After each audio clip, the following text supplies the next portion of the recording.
Nous allons voir plusieurs types d'éclairage possibles et on commence par une lumière directionnelle et c'est le cas par exemple de la lumière du soleil, d'accord, qui éclaire un point un objet situé sur la Terre. Donc la Terre est située tellement loin par rapport au soleil que les rayons lumineux du soleil arrivent quel que soit le point de la Terre suivant une direction qui est la même quel que soit le point de la Terre. Donc on va noter U, ce vecteur direction pour les rayons du Soleil arrivant sur un point de la Terre. Donc on a ici S qui est le centre de notre source lumineuse et P c'est notre point qu'on veut éclairer. Maintenant, on avait dit qu'on veut associer à chaque élément P un vecteur dirigé vers la source lumineuse. Là, ici, en fait, tout simplement, le vecteur L ici qu'on va définir, c'est le vecteur L qui est donc dirigé vers la source lumineuse. C'est tout simplement le vecteur moins U, puisqu'on prend opposé au rayon lumineux. Et puis on veut souvent un vecteur de norme 1, donc on divise par la norme de U. Donc voici le vecteur en P obtenu pour une lumière directionnelle. Vous voyez qu'en fait il ne dépend pas du point P. C'est l'intérêt d'une lumière directionnelle. Ça ne dépend pas de la position du point qu'on veut éclairer. Et puis on va supposer que le Soleil, il éclaire en fait tous les points de la Terre avec une même intensité. Donc on définit aussi une intensité lumineuse I indice L qui ne dépend pas du point P non plus. Donc voici ce que c'est que le modèle d'une lumière directionnelle.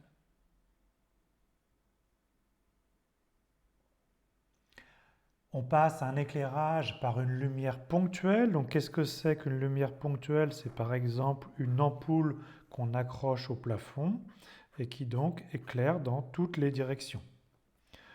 On veut éclairer un objet ici qui est donc pour nous un élément de surface. Donc on va noter P, notre centre de ici, notre petit rectangle de l'espace, et S, c'est le centre de notre source lumineuse. Donc on a deux choses à calculer. On veut calculer un vecteur L unitaire dirigé vers la source lumineuse. Donc ça, c'est très facile. On a donc le vecteur L qui est tout simplement, c'est le vecteur PS, d'accord? Donc le vecteur qui va du notre point P vers notre source lumineuse S, et on veut qu'il soit de norme 1. Donc tout simplement, on divise par la norme du vecteur PS, et ça, c'est bien un vecteur unitaire. Donc là, on a trouvé l'élément dirigé vers la source lumineuse. Vous voyez que contrairement à une lumière directionnelle, ici, le vecteur L, il dépend de la position du point P. Et on veut aussi calculer l'intensité lumineuse qui arrive en P. Donc on va noter I0, l'intensité lumineuse ici correspondant à la source lumineuse, donc c'est une certaine constante, c'est par exemple l'intensité qui arrive à une distance de 1 mètre par exemple. Et maintenant on veut calculer l'intensité lumineuse qui arrive à notre objet en P. Et à ce moment-là, plus on s'éloigne de la source lumineuse, plus l'intensité lumineuse diminue, selon une loi qui est la loi suivante. L'intensité lumineuse qui arrive en P, c'est en fait l'intensité lumineuse initiale divisée par R au carré. Ou qu'est-ce que c'est que R? R, c'est la distance PS entre notre point et notre source lumineuse. Donc l'intensité lumineuse perçue est proportionnelle à l'inverse de la distance au carré entre notre point P et la source lumineuse. Donc ça, alors on peut imaginer des modèles un petit peu plus sophistiqués, mais ça, c'est un premier modèle qui marche très bien.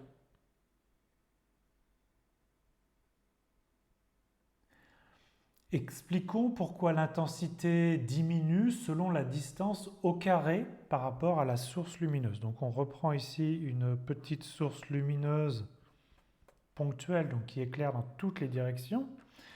Et autour de cette source lumineuse, donc qui est dans l'espace, je dessine une sphère, d'accord, de rayon 1. Donc le rayon de la sphère ici, c'est 1. On va imaginer que l'énergie lumineuse qui traverse cette sphère, c'est E0. D'accord? On va calculer l'énergie lumineuse maintenant pour un élément de surface. Je prends un élément de surface, par exemple, d'1 mètre carré ou d'1 centimètre carré, une certaine unité de surface. Et donc, on sait qu'une sphère de rayon R, l'air, c'est 4 pi r carré. Donc ici, l'air total, c'est 4 pi fois 1 au carré, donc c'est 4 pi. Et donc l'énergie par unité de surface, c'est E0 sur 4 pi. Ça, c'est l'énergie qui passe par une unité de surface. Maintenant, nos rayons lumineux, ils sont partis du centre de la sphère, de la source lumineuse. Ils ont traversé la sphère de rayon 1. Ils continuent. Et maintenant, ils vont traverser une sphère, cette fois, de rayon petit r. Mais par le principe de conservation de l'énergie totale qui va traverser cette grande sphère rouge de rayon R est la même que l'énergie qui a traversé la petite sphère de rayon bleu. Donc l'énergie totale qui traverse la sphère de rayon R, c'est aussi E0. Mais par contre, on va calculer l'énergie qui traverse un petit élément de surface de même taille, d'accord ? La surface totale de notre grande sphère, c'est 4 pi r carré. L'énergie totale, c'est E0. Et donc l'énergie par élément de surface, c'est 4 pi sur r carré. Ce qui fait que pour un élément de surface, l'énergie, c'est bien avec un facteur 1 sur r carré par rapport à notre sphère bleue. Et donc l'intensité lumineuse, elle diminue bien proportionnellement avec l'inverse du carré de la distance par rapport à la source lumineuse. C'est tout simplement le principe de conservation de l'énergie. Il faut juste se souvenir qu'on est dans l'espace et que l'aire d'une sphère, c'est bien 4 pi r carré.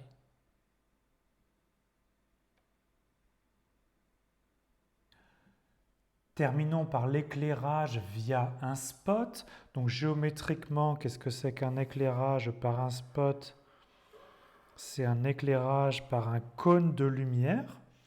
Donc si on est dans le cône de lumière, on est éclairé. Si on n'est pas dans le cône, on n'est pas éclairé.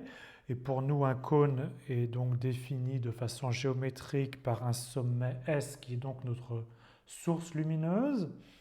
On a ensuite un axe central,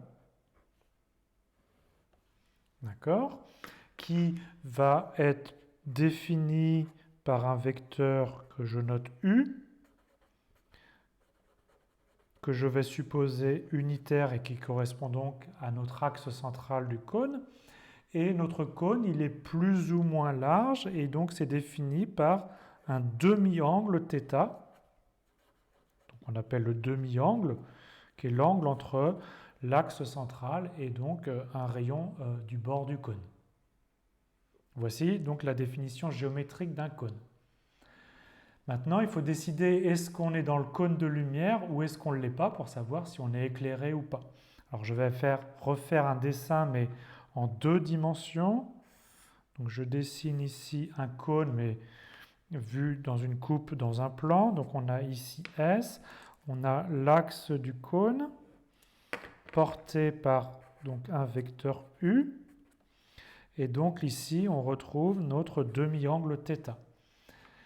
Et maintenant, on a pris un point P, on veut savoir s'il est éclairé, donc je vais prendre ce point P qui est ici, et il faut décider s'il est dans le cône de lumière, donc ici c'est le cas, ou si on l'avait pris à l'extérieur, il faudrait décider qu'il ne doit pas être éclairé.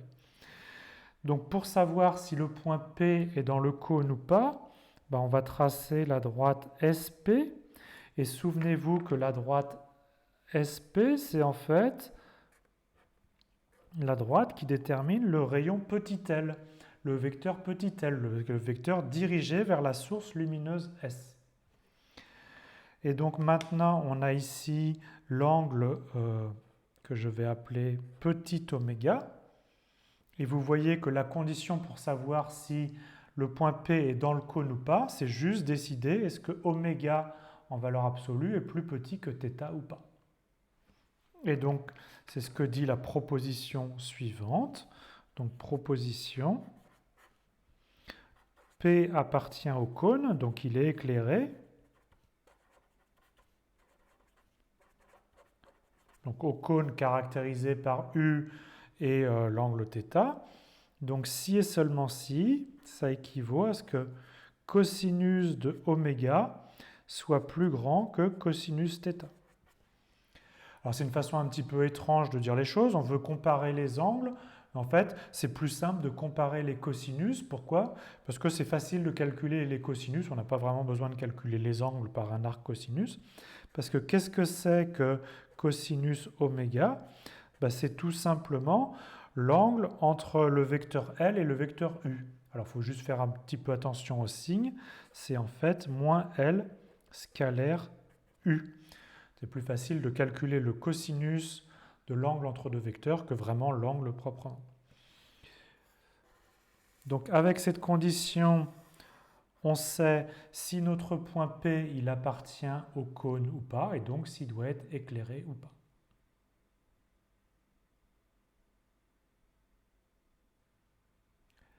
On peut maintenant donner la formule de l'intensité lumineuse reçue en un point P.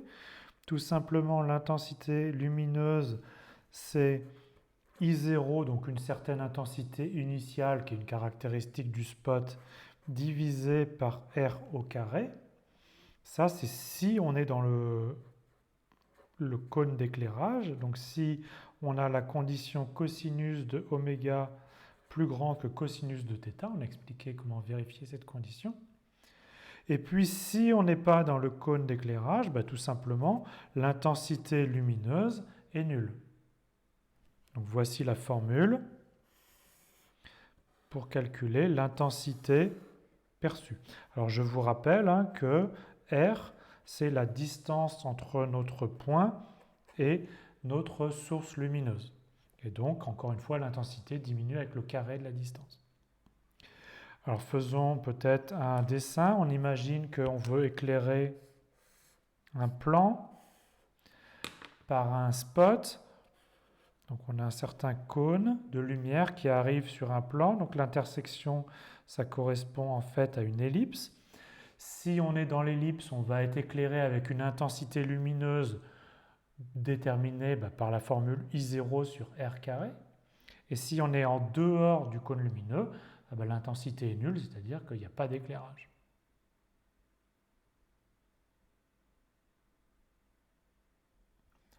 Notre modèle avec un cône est géométriquement correct, mais physiquement, il ne correspond pas tout à fait à la réalité, parce qu'un spot, ce n'est pas tout à fait une lumière ponctuelle, c'est quand même une lumière avec une certaine surface.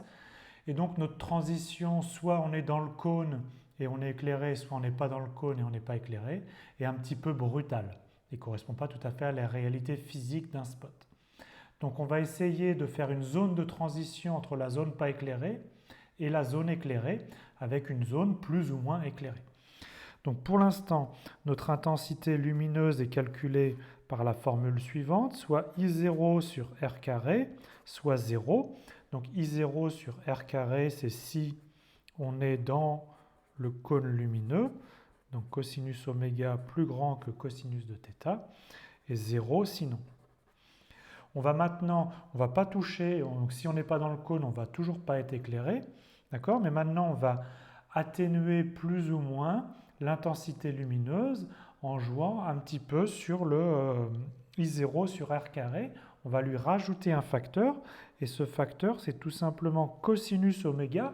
Oméga, c'est toujours le même angle, avec un certain exposant E, qui est un exposant d'atténuation qu'il faut évidemment paramétrer, qu'il y ait une donnée de notre éclairage. Donc voilà comment on fait une transition plus ou moins douce entre notre zone éclairée et notre zone pas éclairée. Alors voyons ce que ça peut donner. Donc je vais représenter ici l'angle oméga qui correspond à savoir si on est plus ou moins à l'intérieur du spot. Et ici, on va noter l'intensité perçue. Donc pour l'instant, si on n'a pas d'atténuation, c'est-à-dire que l'exposant E est égal à 0, on est soit d'intensité maximale, on va dire que l'intensité maximale c'est 1. Si on est avec un angle plus petit que θ, si vous voulez en valeur absolue, donc compris entre plus θ et moins θ. Et si on est à l'extérieur du cône de lumière, l'intensité est nulle. Donc ça, c'est avec un exposant d'atténuation qui est nul. C'est le modèle sans exposant d'atténuation si vous préférez. Maintenant, si on met un exposant d'atténuation assez petit mais non nul, on va avoir toujours 0 en dehors du cône de lumière. Et puis, on va avoir une transition plus ou moins douce ici.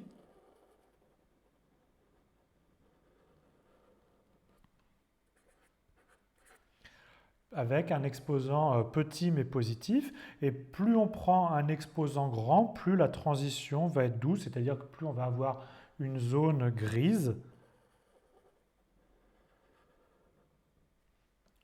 au bord du spot.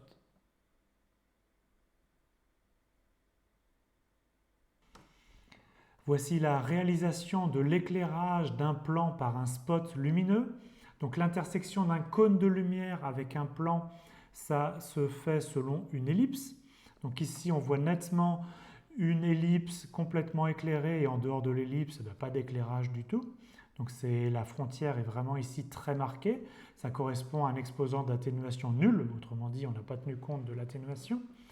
Il y a une petite subtilité dont on a parlé, mais on n'a pas tenu compte dans la formule, c'est qu'ici, vous voyez que la zone en haut à gauche est plus éclairée que la zone en bas à droite. C'est parce qu'ici, on a tenu compte de la distance par rapport au spot. D'accord ? Maintenant, on va appliquer une légère atténuation. Donc la frontière pour l'instant est très marquée. On applique une légère atténuation. Et vous voyez que la zone sombre n'a pas changé. Mais par contre, à la frontière de la zone éclairée, il y a une zone légèrement grise. Et puis à l'intérieur, on est toujours bien éclairé. On peut augmenter l'exposant d'atténuation et donc la frontière s'agrandit. Le passage du sombre à la zone éclairée se fait sur une bande grise beaucoup plus large. Et puis on peut augmenter beaucoup l'atténuation pour obtenir une espèce de tache floue.